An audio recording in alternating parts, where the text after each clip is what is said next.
Hello everybody, welcome back to another video. I'm hoping you guys are all having a fantastic day. So today's upload we'll be talking about a upcoming storm. I talked about this in yesterday's video and the day before, so today I want to continue that as tomorrow and tomorrow will begin unfolding itself, if you will, across the Midwest and the Northeast. But it already is affecting a good portion of the West with rain, snow, especially the Northwest. So I'll be providing more details and, kind of my little take on it, if you will. So if you guys like the weather, just interested in the weather, consider checking out my channel. Watch, skim through the video, see what you like and dislike about it. And if you end up liking it, consider subscribing. And if you are a returning viewer, liking the video is absolutely amazing. So if you like this video, that would be fantastic. Alright, so let's get on with this. We are now looking at the GFS model, Global Forecasting System, right? It is often a model that's looked at, though it has a reputation for being a bit dramatic sometimes. And often over-exaggerates, if you will. So let's take a look at this. Right now, we are in hour 006, so this is really around 6 hours from recording, but this model run is a bit old, so this is pretty relevant. Notice that we have Washington, Oregon, Idaho, Montana, California, Nevada, all, especially the northern portions of California and Nevada, all seeing rain, heavy snow, especially in the mountains. They have winter storm warnings up. Very copious, heavy amounts of snow could be falling across certain locations, and those definitely are going to be benefiting from that snow, as it's been pretty dry and droughtful this whole summer and early year.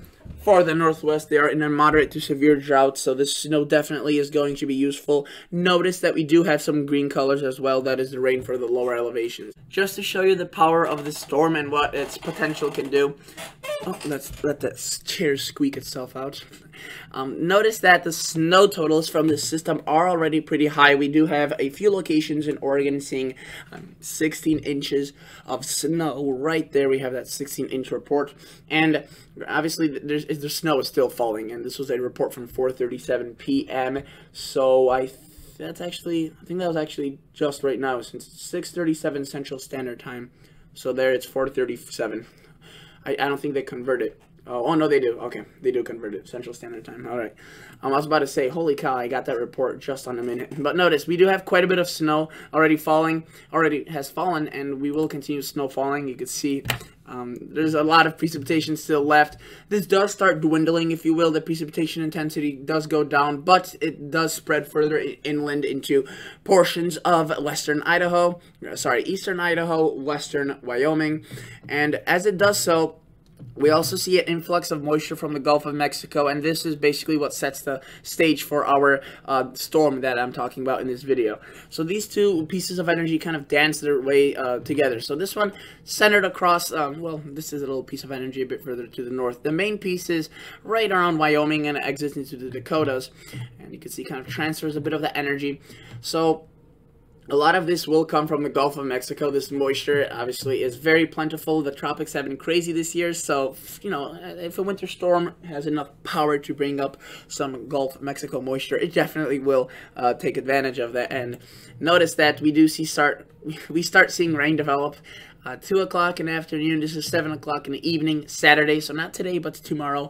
Light rain, even some isolated thunder showers. No big thunderstorms, but some thunder showers, maybe a rumble of thunder under some heavier burst of rain occurring at around this time frame. But tomorrow, Missouri, Iowa, Illinois, Arkansas, Texas, maybe across these locations, a bit more of the isolated thunderstorms, but nothing severe, at least at this time frame. Notice that as we push into, this is now 2 o'clock in the morning, Sunday, we really start seeing this kind of form together. We see a bit of a snowy side, right? And notice that arrowhead of Minnesota, portions of the UP of Michigan will also be seeing some snow out of this. Now, the higher resolution models have a slightly different twist on this, so I'll make sure to show you that.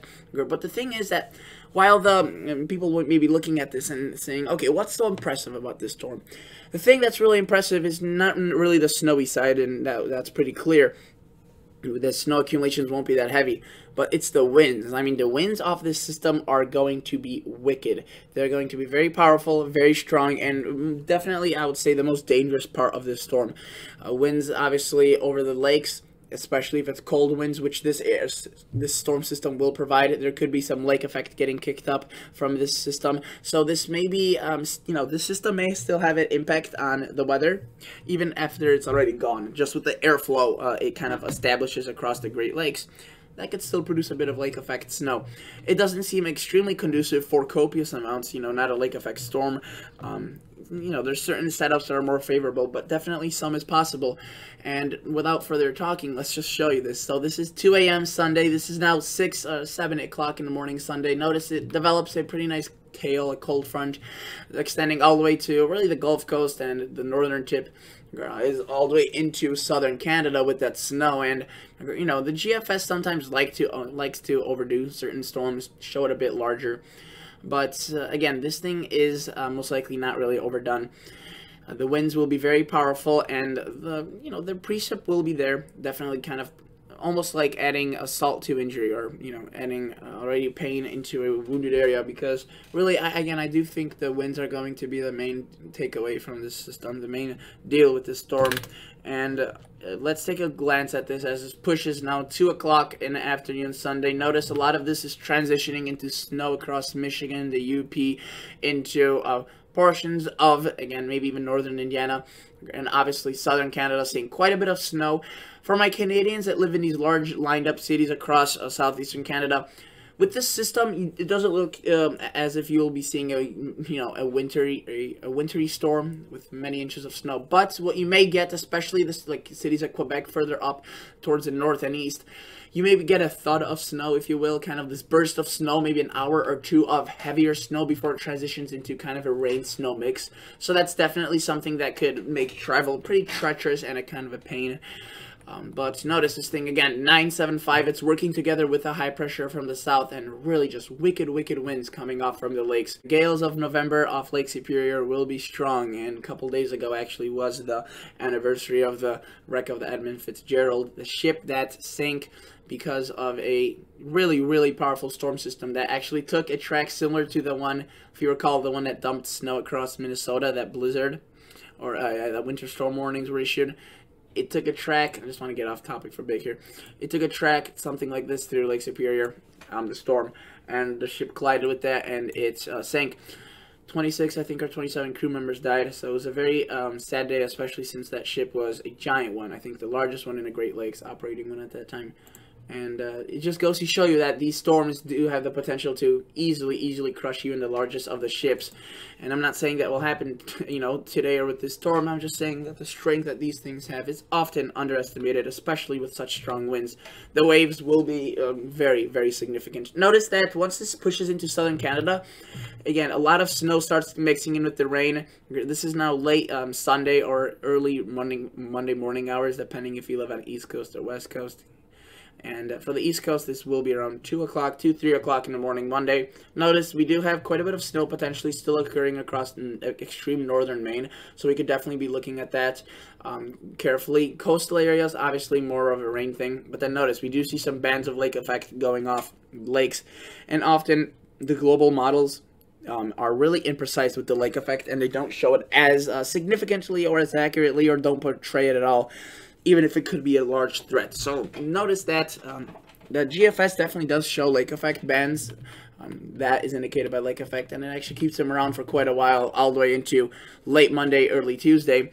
And then we start seeing a bit of a different pattern, but notice, still blustery and definitely a bit chilly. So, oftentimes during big storms in November, in fall, we see huge cooldowns. This will definitely not bring a record, Arctic outbreak with it, though definitely some cooler air will be associated with it. Notice that there's a pretty large air mass of cool air to the north, and it really affects the areas kind of like the northeastern third of the country, maybe a third. Minnesota, northeastern Iowa, kind of northeastern half of Iowa.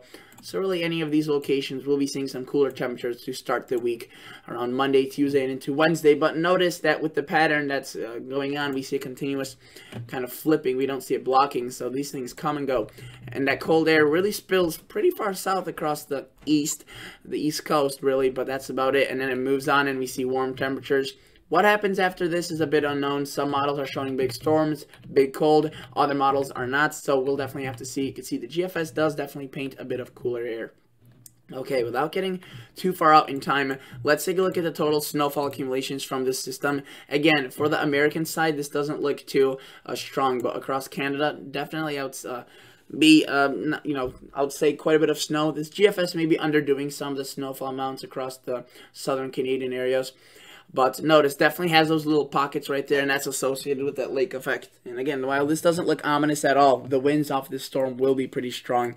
And be even affecting locations way into Iowa, Missouri, and Kentucky, where the snow or rain may not even be falling. So let's take a glance now at, say, the Canadian model, right, and see what it shows. Notice a bit more widespread across Minnesota and Wisconsin. Again, obviously light amounts, but it's an inch or two. It has a bit more colder air to work with, according to the Canadian.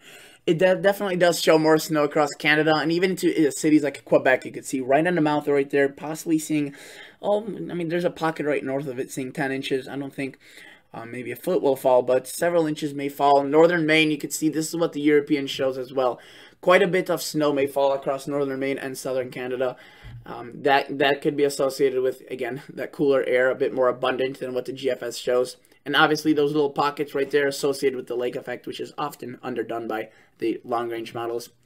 The trend that's consistent with every single model is the ridiculous amounts of snow across the west. Let me just run this through 240 hours. Just look at that. Tons of snow across these locations. Getting into that white color, which is basically, it's basically off the charts, above 48 inches. And let's take a look now at some of the higher resolution models. Now that comes the time of the video where I kind of run through these models and show you what they show. So this is a NAM. Notice, very heavy snow across the west, right? But shows quite a bit more across Canada and Maine, Quebec, cities like Quebec, Montreal, a bit further to the south. Notice it does show a bit more snow across really the arrowhead of Minnesota, the northwestern kind of mitten of Wisconsin. And I could just show you this radar played out for you to show that it's relatively similar with the GFS in terms of the placement of the storm. Just, again, a bit more cooler air and kind of, the NAM really is more of a cold bias model. It does that. It shows usually more snow than more cold than anticipated. So when it's a rain-snow transition risk, it shows more snow. So that's definitely something to keep in mind. But notice that we do see quite a bit of rain erupting, and again, look at that. It shows a ton of snow across, not a ton, but way more, a ton compared to what the GFS shows. It actually, impactful events, maybe 2 to 3 inches across Minnesota, western Wisconsin. I don't think it will be this cold.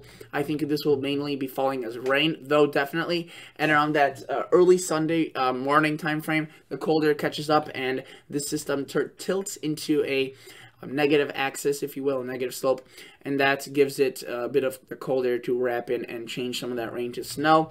And again, the winds will be wicked with this. Those isobars are packed even as far south as Kentucky, southern Indiana, some brisk winds because of this high pressure working together with that low pressure. And notice what it does right here is lots of snow for southern Canada, the UP, northern Michigan. I know hunting season starts across these locations, I think, tomorrow. So definitely not the best of weather. And then again, you could see a cold front traveling across the northeast. And the NAM 12 km actually transitions this into a snowy scenario across Maine and New Hampshire, Vermont, the northern locations of Vermont and New Hampshire. But much of Maine, other than the coastal areas, could be seeing some pretty heavy snow out of this. And again, a bit of that lake effect does get kicked up. And in terms of total snowfall, I showed you it was a bit more than the other models. Definitely you have to keep in mind that NAM does have a cold bias. It shows more cold and that's not just even what I'm saying. It's been literally scientifically proven. There have been papers on it. So that's why the forecasts that National Weather Service makes doesn't really calculate, or, they calculate it in for that bias. But the NAM is still a very useful model. That doesn't just disregard the whole thing. Notice in terms of rain, so this is the rain and snow kind of combined, but for the southern area. Some locations, again, seeing a good amount of rain. Nothing really too concerning with flooding. This will be relatively quick moving. It's really just the combination of the rain and the wind absolutely howling through. That will make a rather miserable time for folks across the Great Lakes and into the northeast and portions of the Ohio Valley this weekend. Let's take a look at say the HRR model. This is a high resolution rapid refresh, so this goes out to 18 hours only, but every 6 hours it goes out to 36 hours. So and then there's kind of a, that's nice that it goes out to 36 hours, but in a time like this where the newer one The new 36 is about to come out, but I want to record a video, so I don't really want to wait that long, especially since it's getting late. I have to go several model runs back to get that 36-hour run, and it may not be as accurate as the newer updated information. So what it shows is a lot of that snow winding down across the northwest, the thunderstorms, you know, some thunder showers even. But that moves into the west, and we start seeing that energy combined with this Gulf Coast feeding. You can see that her model really doesn't show aggressively a lot of snow or rain occurring across Illinois, Wisconsin. Kind of patchy. It does fill it in eventually, but a bit slower to fill it in. Notice it also introduces a new system across Washington and Oregon, so quite a bit of snow and rain again. And then again, you can see the Arrowhead of Minnesota looking to get some snow from this, so even the her model is showing some precipitation. And this is where it stops it, right here. 36 hours as far as it goes as of now. You can see the rain definitely there and that snow beginning to form. So it's still not, you know, especially since it's such a marginal temperature difference. This is not all set in stone at all. We could definitely be looking at more of a snowy scenario or rainy scenario depending on 1 or 2 degrees. And notice this is the RGEM model. This is a relatively good model. It doesn't have too many biases in the cold aspect. Very, very strong winds. It does have a bit of that snow aspect, and unfortunately, while it's not a lot for the snow lovers, it will be painful because this thing will be flying at you, you know, 40-50 miles per hour. So notice again, it does show quite a bit of rain across the northeast and the lake effect getting kicked up. And even that rain transition area, a bit further than what the other models were showing, like the NAM 12KM showed this more of a snowy scenario for northern central Maine, while this one shows more rain. Again, that basis, you know, that difference is different throughout all models, various models. If you were to look at the European model I want to show you, this is a storm system that it showed out in a very long range, which we'll have to watch for, but potentially looking interesting. But it's way too far out to talk about as of now. Let's take a look at what it's showing for this weekend storm, and then I'll wrap up this video. So the track with this system is generally the same. There's a lot of details that are really well agreed on with the models, but there are a few subtle differences. So first off, notice that we do see this storm develop with little snow on the backside.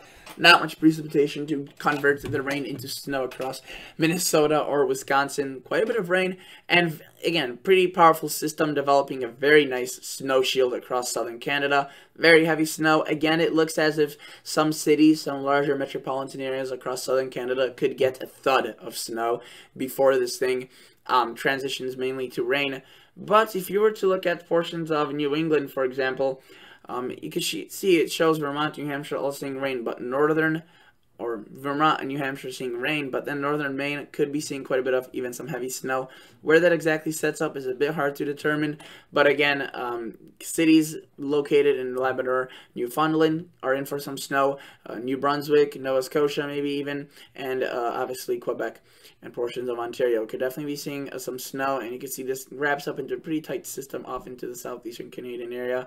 Total snowfall from the European model is definitely interesting to look at. It's quite a bit heavy across some locations. Again, depending on where you live in the US, it doesn't look much of anything. But again, this may be underdone, especially with the lake effect, which models like this are bad at predicting.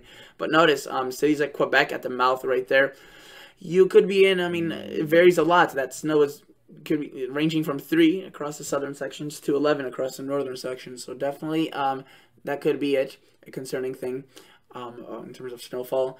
But again, wide variety. The west just seeing a huge amount of snow, and if we push this forward, seeing even more snow, 14, 18 inches. Lots of snow for sure, record amounts, and then a possible snowstorm across the Midwest next weekend, but that's very far out. Thank you so much for watching. I'll catch you all guys in the next episode. See ya. Bye.